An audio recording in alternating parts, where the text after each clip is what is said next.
Hey, salut à tous les gars, c'est Ren, j'espère que vous allez tous très bien, moi ça va nickel.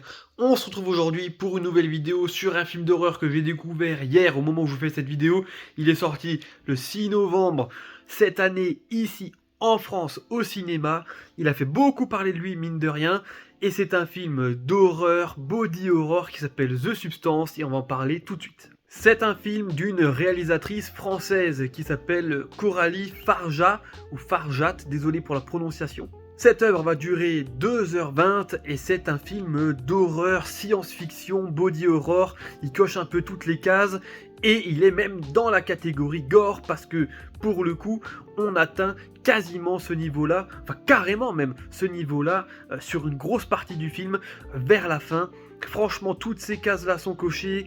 Ça a attiré clairement mon attention et donc je l'ai regardé et c'est pour ça qu'on en parle aujourd'hui, il y a plein de choses à dire dessus. Nous avons deux actrices principales dans ce film, Demi Moore et Margaret Qualley, qui vont jouer une seule et même personne et en même temps deux personnages totalement différents à la fois. C'est assez particulier, les deux sont très doués dans leur rôle.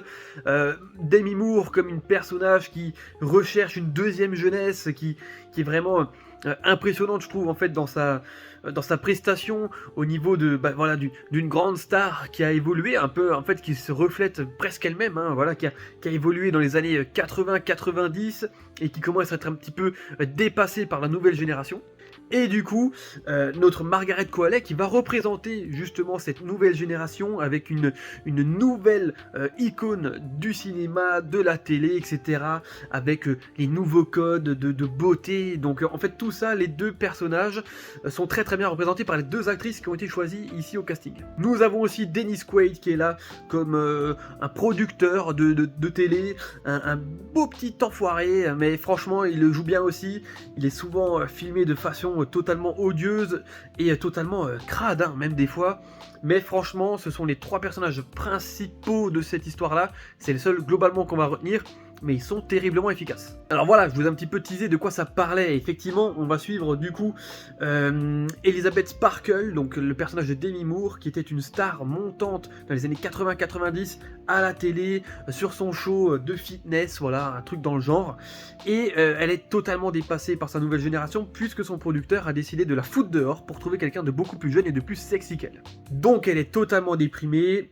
Elle va subir un accident de voiture et par le biais de ses soins, elle va entendre parler de quelque chose qui s'appelle la substance. C'est un programme qui permet de permuter de corps de semaine en semaine pour avoir une meilleure version de soi. Donc elle, son objectif c'est d'avoir une version plus jeune et plus belle. Et forcément, elle va être tentée par cette substance justement pour procéder à cette métamorphose. Et c'est un peu toute cette histoire-là qu'on va suivre, puisqu'on va suivre en parallèle la vie de Elizabeth Sparkle en tant qu'elle-même personne quasiment âgée, voilà, d'une soixantaine d'années. Et sa nouvelle version d'elle qui va s'appeler Sue, qui elle va du coup vivre une ascension voilà, qui est assez fulgurante. Donc on va suivre vraiment ces deux oppositions là au niveau de ces deux personnages et c'est très intéressant. Et pourquoi je vous parle de ce film aujourd'hui? Tout simplement parce qu'au départ j'avais vu la bande-annonce, je me suis dit c'est très tape à l'œil, c'est très, je sais pas, très bizarre en fait, très bizarre.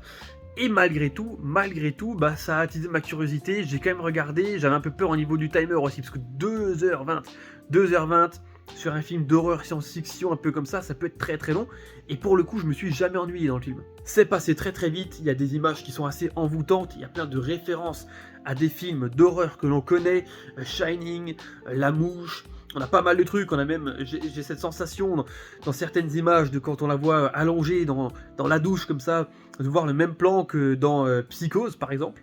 Il y a plein de trucs, notamment au niveau du body horror, qui font, je trouve, assez référence à ce que l'on pourrait voir dans des films japonais, notamment avec la transformation, avec le changement de corps comme ça, même à la Alien en fait, c'est tout simplement ça.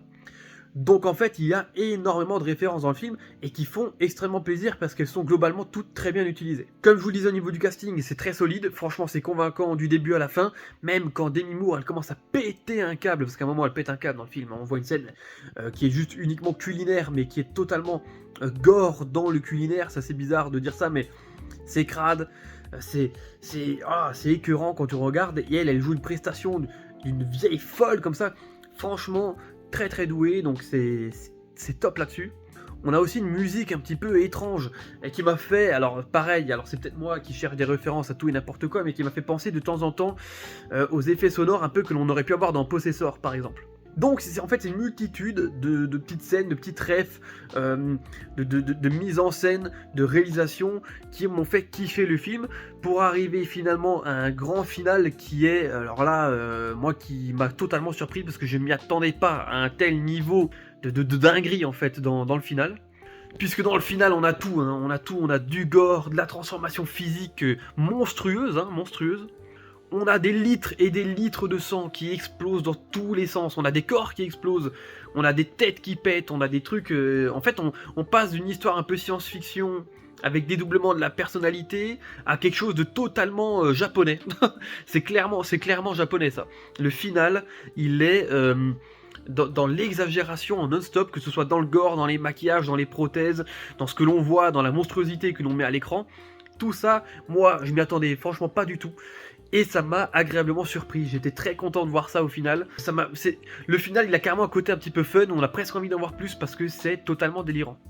Alors, je ne vais pas vous spoiler dans ce que je vais raconter, mais vous verrez un petit peu quand même sur quelques images que je vous mets à l'écran, ce dont je vous parle en fait, tout simplement. Hein. Il y a aussi un côté, je trouve, très féministe dans le film au niveau de l'approche, avec le fait que, bah voilà, c'est une femme qui décide de se lancer dans quelque chose de très dangereux et très périlleux pour elle-même, à cause de la vision que les autres ont d'elle, surtout dans le milieu du show business.